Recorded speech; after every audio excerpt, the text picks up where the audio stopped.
All right, what's up, guys? Welcome to Barbell Basics. I was on a Zoom session with my client and friend Julie, and I realized that it would be really helpful if you're new to working out in a gym space by yourself to see how to set things up and what to look for and basic cues for exercises. So this series is basically going to run you through, as a client or as someone that's new to the gym, how to set up the barbell in the rack, how to set up your safeties, cues for your basic lifts, and other things just to help you out a little bit. So we're gonna have the squat, the bench, the deadlift, the overhead press, and then some variations like an RDL. What's the difference between RDL and stiff leg deadlift, the kettlebell swing, and then some dumbbell exercises as well.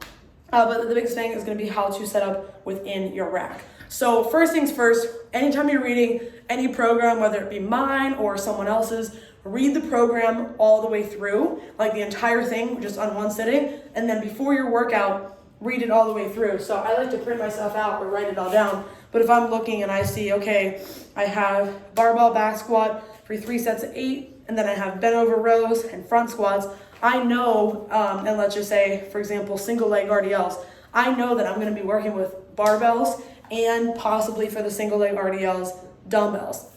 So I wanna make sure that I have a barbell, that I have a squat rack, and because I'm doing squats, you wanna actually have a rack, unlike a deadlift where you could just do it on the floor, on a platform. So whenever you're setting up for a squat, let's start with the squat, you wanna make sure that you have the pegs at chest height.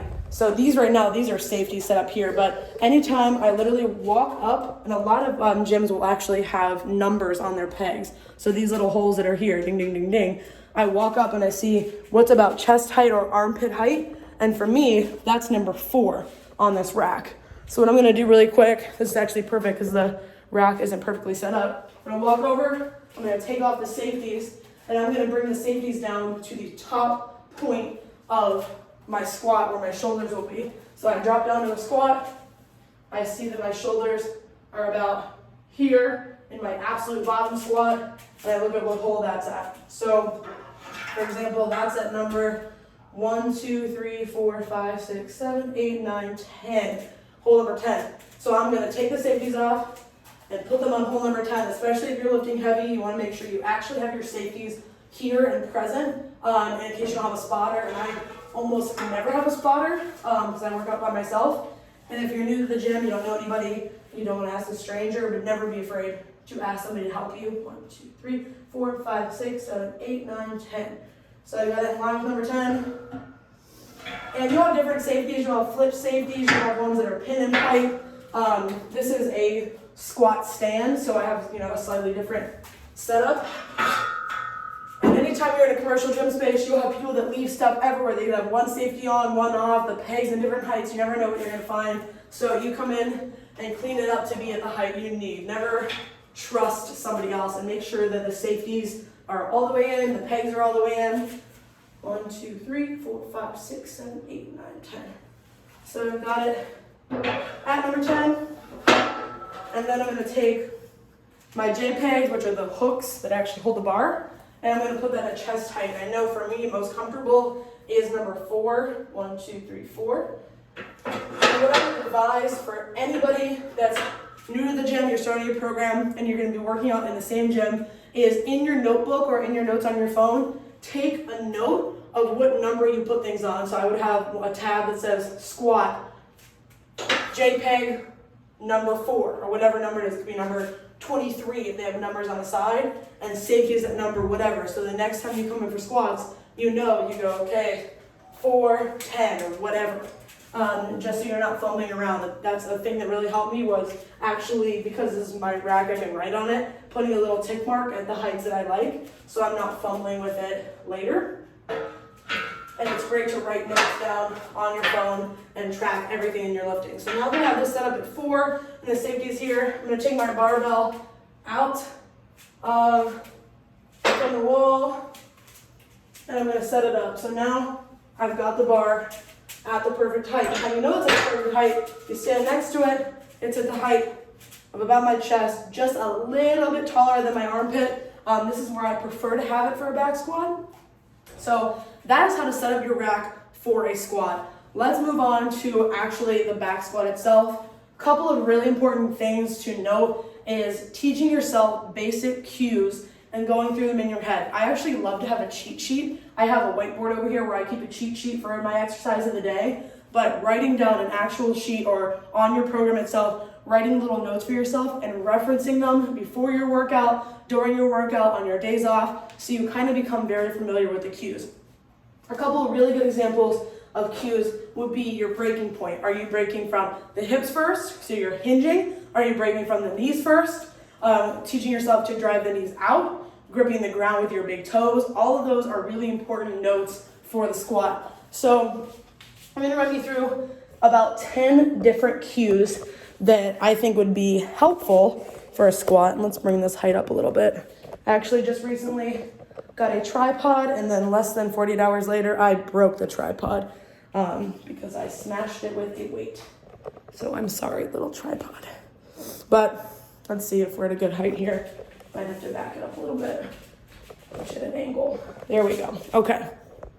So setting up for the squat. First things first, when you're doing a back squat, hence when the bar is on your back, couple things. Number one, protect your ponytail. I flip mine under, I get under the bar. You never want the bar sitting on your neck. You don't have the bar sitting up here. You have the bar on your traps. There are two different kinds of squats for a back squat. High bar and low bar, where it's higher up on your back, low bar, lower on your back. If you have better shoulder mobility, low bar is generally better. And then another important cue, something that I don't always do, is reminding myself that you're trying to push the bar through your chest. So when it's on your back, I'm imagining that I am pushing it through my chest and I'm angling my elbows down. A lot of people squat with their elbows out, and what you're really doing is shoving the bar. Even if it's pushing back, it's pushing forward on your neck, and then you end up in this position in like a good morning, which you don't want. So here I am set up at my bar. I'm going to bring it into the position I prefer, high bar. Make sure you're even and try to bring your hands in as close as you can. You don't want to be way out here because you lose stability. Then I'm going to take a big in breath. Take my 2 steps back, make sure I'm even. I like to stand about hip width apart. Figure out your squat stance and then grip the ground with your big toe. If you're not barefoot, I would go in your socks, get some grippy socks. And then what I'm doing is actively pushing the bar into my back. I am acting like I'm trying to shove it through my body, and I'm bringing my elbows down. So now that I have all this tension, my glutes are really tight as I get my setup, and I'm going to take a big in breath. And I'm going to break from my knees, not driving my knees forward, I'm driving my knees outward. So I'm going to come down, drive my knees out, trying to keep my chest up and keep my chin in line. I'm not craning my neck's in line. Once I get to parallel, I push up, squeeze my glutes, and I let my air out. What's really important, guys, is your breathe and brace. So when you're set up for your squat, take your in breath and you're all set up. And then whenever you are at this position where you've done your little walkout and you're driving the elbows down and driving the bar through your body, big breath in, glutes are tight, driving the knees out, breaking from the hips at the same time. And then I come down as a unit. I try to keep my chest up. You don't want to be down here. Keep your chest up. And as you're pushing up, I actually act. You don't actually do it, but I act like I'm pushing my arms up, like I'm doing a chest press. So I'm pushing my whole body, and it actually gives you a little bit more power on the way up. So always make sure that you're facing the rack. You're never gonna wanna come and pick the bar up over the lip of the peg, but I'm just gonna do it this way so you can see it from the front. So what I'll do, I get into the bar, I get in my proper position, hinge my hips forward, I get my little walkout, keeping my glutes tight the whole time. And now holding my glutes, squeezing my butt tight, pushing my elbows down, pushing the bar through my body, and I take my in-breath down. Press the air down, brace, and as many reps as I can on that breath. So let's say you have a set of 8. I'm gonna try to do at least 3 on this one strong breath.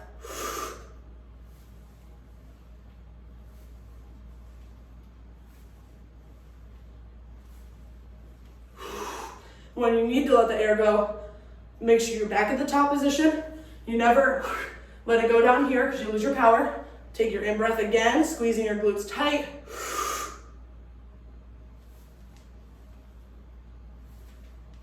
And that is the barbell back squat.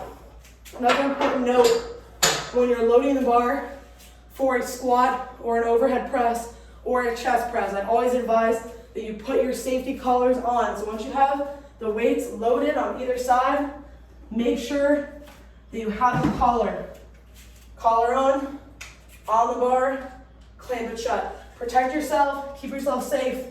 And another important note is if you have trouble, if your knees cave in, if you have trouble keeping your knees out, bring a mini band with you. I'm sure all of us have them at home. Bring a mini band, slap that on above the knees, and that gives you that cue to drive your knees out.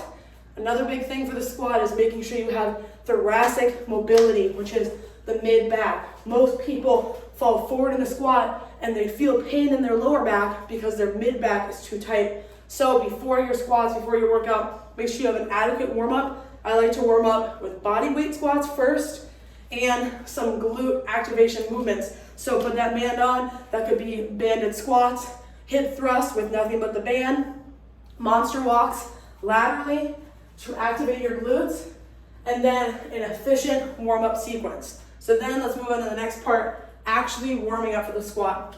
Once you know what your 1 rep max is, which you're gonna have to calculate and test at some point before you begin a program, but let's say your 1 rep max is, to make it easy, 100 pounds.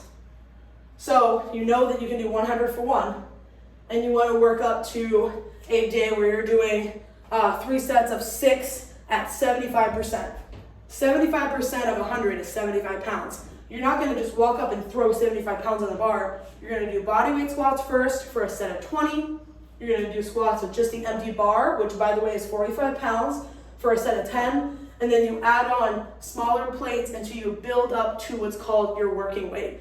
So anytime you see in the program 3 sets of 6 or 5 sets of 5, those aren't the only squats you're doing. That doesn't include warm-up, which will be noted in the program that I'll write for you, and most programs will have some sort of progression for warm-up, but I always advise that you do your activation and your mobility work first. So if you have really tight hips or you know your one knee caves in, do your hip openers, do your hip distractions, do your actual warm-up, some leg swings, do your actual glute warm-up, monster walks, lateral walks, squats, hip thrusts, and clamshells, those kind of glute activations. And if you have really tight, if your knees are hurting in the front, roll out your quads a little bit, get a roller ball in there, and then you go for your warm-up sets where you go from body weight squat to squat with the bar only to adding incremental weight until you actually get to your working weight. So if you have any questions, let me know, comment below, send me a DM, send me a text, call me, and I'll be happy to help you out. But in terms of the squat, it's really important that you experiment and pay attention and be present. Be aware of your stance in the squat, be aware of how far your toes are flared out, be aware of what's the most comfortable. After your squats, make sure you're actually doing an adequate recovery session, including rolling out your quads, your glutes, doing some stretches and those kind of things, because this is a really big, important movement. It's gonna be one of the main movements to build your strength. And if you don't have those cues, if you're not properly warmed up and you're actually not mobile enough to do it, it's gonna hold you back in the long run. So make sure that we are warming up properly, that we are setting up properly, that we are being safe, using safeties when necessary, especially when you're in that 80 to 100% of your 1 rep max zone. And take notes of everything. I like to write everything down. At the end of a set, I'll take a note if it was easy or hard. I'll take a note of what weight I'm using. So whenever we're progressing in a program, you're actually seeing the progress. And if you're tight in your hip or your knees bother you or your stance didn't feel right, we have those notes so we can correct it later on. So be present in the gym, be aware, and be safe. Good luck, guys. This is squat video. This is number 1 out of, 10.